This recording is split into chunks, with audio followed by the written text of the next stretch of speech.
So those shots were taken this morning. As I understand it, there are operations going on the Channel right now.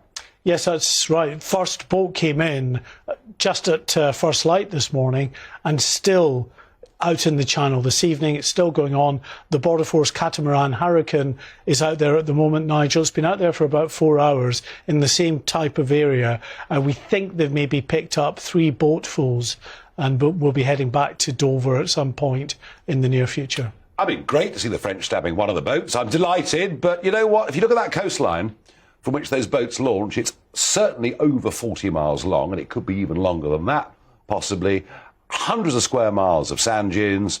I mean, it would take literally thousands of police, wouldn't it, to stop these boats coming? Yeah, it's a massive area. I mean, I think they know roughly the beaches that they're setting off from, but still, it's a big commitment law enforcement-wise. The cynic in me perhaps suggests that we should look to some timing that is an announcement that's due really in the coming days from the Home Secretary about the renewal of a multi-million-pound deal to help the French police their borders. So Priti Patel will say, look at the wonderful job they're doing, let's send them 25 more million or another 100 million or whatever it is. However much it may be, yeah. Goodness gracious me. And Mark, the Albanians that are coming, very large numbers of Albanians coming, there's nothing stopping us deporting every single one of them, is there?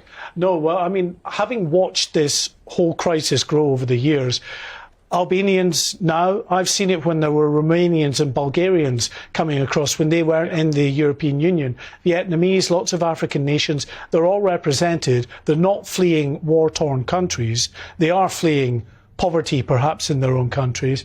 And yes, Albania is one of those countries where you think that they could just turn them around immediately and say, there is no legitimate reason for you to be here. But that, as far as we know, is not happening, Nigel.